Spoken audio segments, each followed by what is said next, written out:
Hello everyone, आज हम लोग ये जानने की कोशिश करेंगे कि वेट और मास में क्या डिफरेंस होता है और उसके बाद हम ये भी देखेंगे कि डेंसिटी क्या होती है।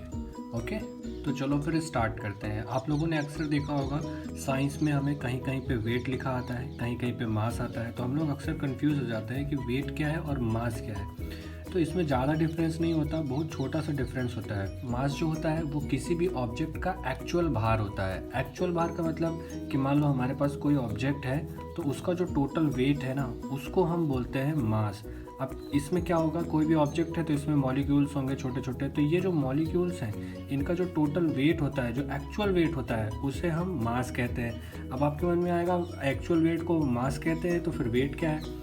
वेट भी एक्चुअली मास के जैसा ही है, लेकिन इसमें थोड़ा सा डिफरेंस है। डिफरेंस ये है कि किसी भी चीज़ का वेट वो होता है जो उसके मास और उस पर लगने वाले फोर्सेस के हिसाब से कैलकुलेट किया जाता है। जैसे सपोज यहाँ पे हमारे पास कोई ऑब्जेक्ट है और इस ऑब्जेक्ट का कोई ना कोई मास होगा, लेकिन अब ये ऑब्जेक्ट मान लो आप पृथ्वी पे रख के तौल रहे हो इसको, यानी ये अर्थ पे है और आप इसको कैलकुलेट कर रहे हो, तो आप एक चीज़ जानते हो, इसमें ग्रेविटेशनल फोर्स लगता है नीचे के साइड में। तो ये जो ग्रेविटेशनल फोर्स लगेगा इसकी वजह से इस ऑब्जेक्ट का वेट ज़्यादा हो जाएगा। जो हम इसको ग्रेविटेशनल फोर्स के अंडर में रखते हुए इसका वेट निकालते हैं उसको हम कहते हैं वेट। यानी वो जो भार निकलेगा वो एक्चुअल भार नहीं होता है, वो उसमें जो है ग्रेविटेशनल फोर्स भी इंक्लूड रहता है, तो वो दोनों को मिला के जो निकलता है उसे हम कहते हैं वेट। और मास किसी भी चीज़ का एक्चुअल भार होता है, इसमें कोई भी अदर फोर्स काम नहीं करता। ठीक है, तो इसका फॉर्मूले की अगर हम डिस्कस करें तो हम कह सकते हैं मास डायरेक्टली निकाल सकते हैं d इंटू वी। अब यहाँ पे d क्या है, d एक्चुअली डेंसिटी है, जिस पदार्थ को हम निकाल रहे हैं उसकी डेंसिटी क्या है और फिर वो कितने वॉल्यूम तक है। तो इससे आप किसी भी चीज़ का मास निकाल सकते हो। मास की यूनिट होती है किलोग्राम, इसको हम किलोग्राम में मेज़र करते हैं, यानी केजी में इसको हम सिंपली नापते हैं। लेकिन वेट के केस में क्या होता है, वेट के केस में आप देखो तो ये होता है m इंटू 9.8। 9.8 क्यों, क्योंकि इस समय हम अगर किसी चीज़ को पृथ्वी पे रख के मेज़र कर रहे हैं तो 9.8 मीटर पर सेकेंड स्क्वायर के हिसाब से इसमें ग्रेविटेशनल फोर्स लगता है। तो ग्रेविटेशनल फोर्स लगने की वजह से ये जो है ना चीज़ और ज़्यादा भारी हो जाएगी।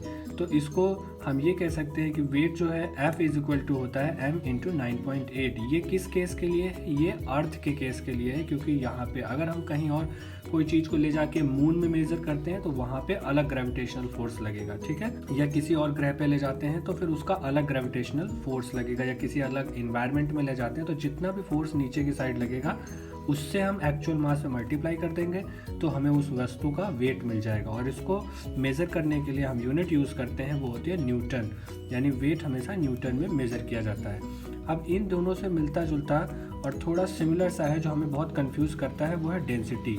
अब डेंसिटी क्या चीज़ होती है, तो देखो सिंपल सी चीज़ है। डेंसिटी को आप ऐसे समझ सकते हो कि जो किसी भी पदार्थ में जो मॉलिक्यूल्स होते हैं वो कितने टाइटली पैक्ड हैं, इसको हम कहते हैं डेंसिटी। जैसे आप इसको देखो, आप ये वाला पदार्थ में देखो, इसके जो मॉलिक्यूल्स के बीच में थोड़ा थोड़ा गैपिंग है।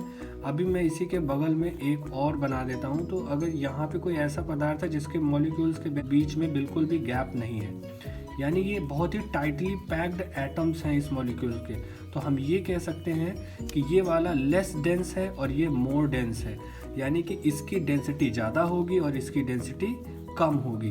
तो यही होता है डेंसिटी। डेंसिटी मतलब एक दिए हुए यूनिट में कितने मॉलिक्यूल्स आ रहे हैं उसके, तो ये डेंसिटी से मेज़र करते हैं। और इसका फॉर्मूला होता है d equal to M upon V, यानी कि m क्या है, यहाँ पे मास है, और v क्या है, वॉल्यूम, यानी कि उतने वॉल्यूम में कितना मास कवर कर रहा है, तो उसको हम बोलते हैं डेंसिटी। इसके आप यूनिट से भी समझ सकते हो, किलोग्राम पर मीटर क्यूब, यानी 1 मीटर क्यूब में कितने केजी है वो चीज़ जो भी हम मेज़र कर रहे हैं, तो उससे हमें उसकी डेंसिटी का पता चलता है।